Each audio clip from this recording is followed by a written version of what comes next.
Infidelity has always been one of the topics the public finds nearly impossible to look away from. Scandals involving celebrities, successful entrepreneurs, or politicians spread quickly, dominating headlines and social media. But the deeper question is, why do such scandals hold such irresistible power over us? The answer lies beyond mere moral judgment. In truth, each story of infidelity acts as a mirror reflecting the shadow within us, the part we often refuse to acknowledge. We don't just watch to satisfy curiosity. We unconsciously engage in an emotional archaeology, excavating buried feelings within ourselves.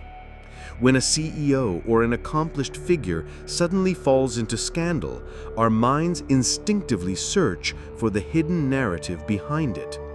Could it be that they harbor the same desires, fears, and weaknesses as we do? Perhaps their downfall exposes a fragment of ourselves we have long denied. That is why infidelity scandals are more than just hot news. They are stages where the collective shadow is revealed. On a deeper level, this fascination exposes a psychological truth. We are drawn to moments when human beings reveal their raw essence, when the social mask slips away. In that chaos, we are not only observing others, but also unconsciously confronting ourselves. Carl Jung believed that humans live not only through the personality we show to the world, but also carry within a vast unconscious, where the shadow resides. The shadow is not foreign. It consists of all the emotions, desires, and aspects we have rejected. Envy, lust, fear, weakness, and instinctive urges deemed shameful by society. To be accepted, we construct a mask, the persona.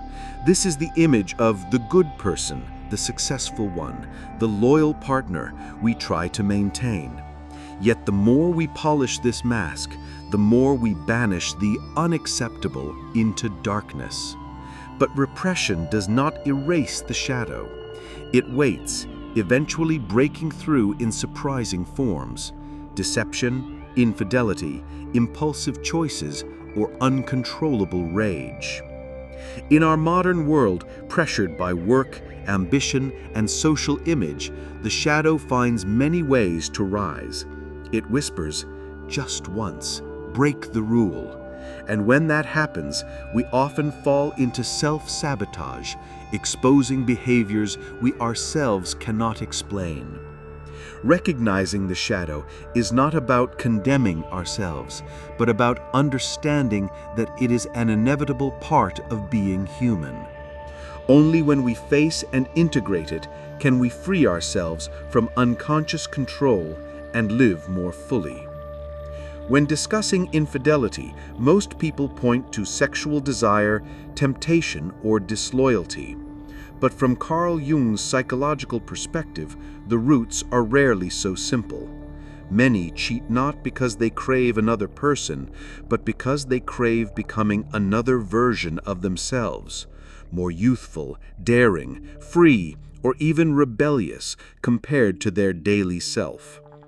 In truth, betrayal often carries two layers of meaning.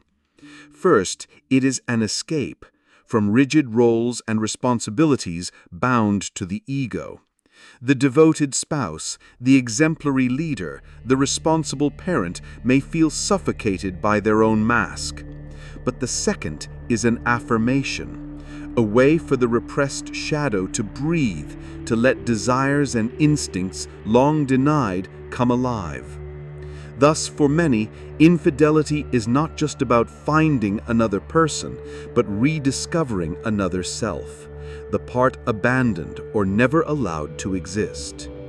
In that fleeting moment, they are not only drawn to the lover, but also to the thrill of authenticity, risk, and liberation from familiar roles.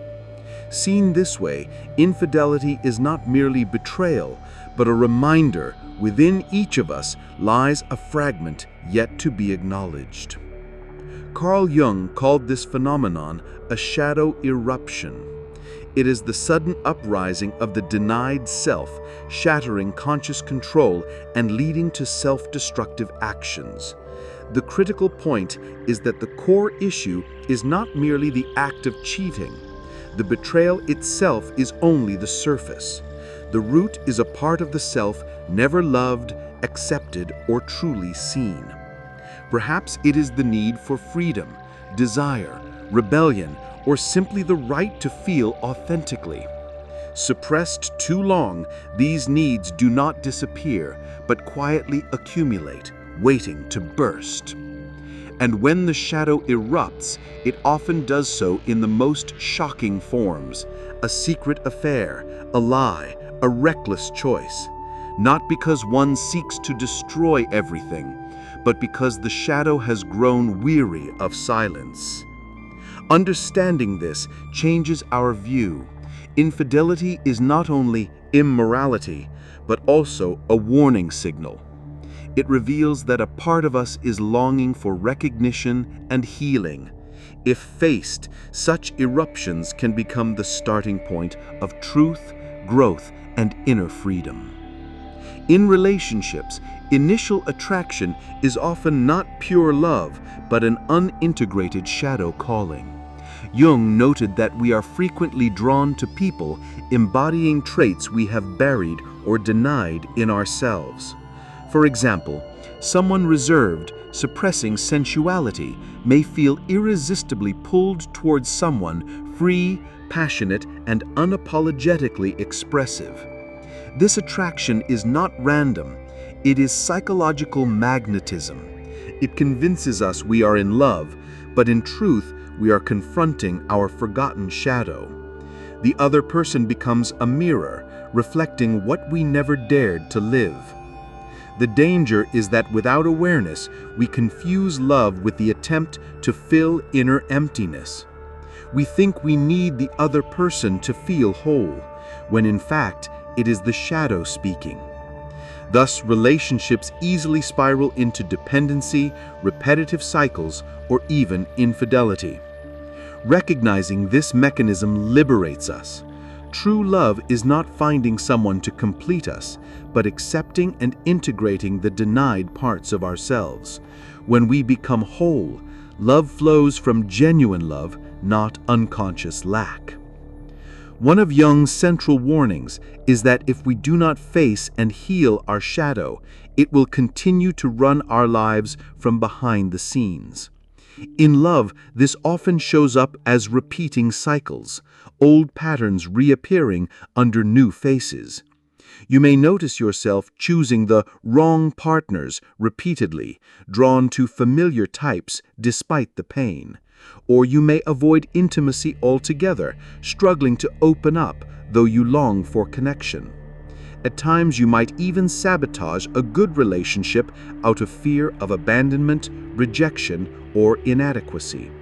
This is how the shadow works, replaying unhealed wounds until we face them.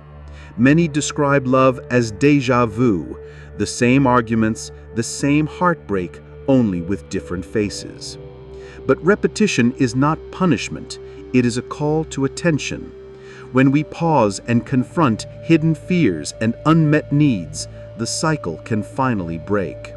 Only then does love become a journey of healing and growth, rather than a spiral of pain. Healing, according to Jung, is not about erasing the shadow, but learning to recognize and integrate it. The shadow often surfaces through emotions we deem negative: jealousy, anger, shame, obsession, or harsh judgment. Each time they arise, it is a sign, a part of us calling for awareness. The first step to healing is daring to ask, what am I avoiding? What does this person I judge reflect within me? What hidden part of myself am I being forced to see? These questions open the doorway to facing the shadow rather than burying it deeper. Shadow work is not about becoming a flawless saint. Instead, it teaches us to embrace human contradiction. We can be kind, yet angry, faithful yet longing for freedom, loving yet selfish. Healing is not choosing one side, but allowing all parts to coexist. When we face what is hidden, we stop fearing it will control us. Instead, we transform the shadow into strength, living more fully, authentically, and freely. That is true healing, becoming whole. In love, many believe they must erase flaws and become a perfect version to deserve it. Yet, as Jung revealed, the shadow is not an enemy to destroy. It is simply a part yearning for recognition and embrace. The shadow holds rejected feelings, desires, and memories. The more we avoid it, the more it manipulates us, turning love into control, possession,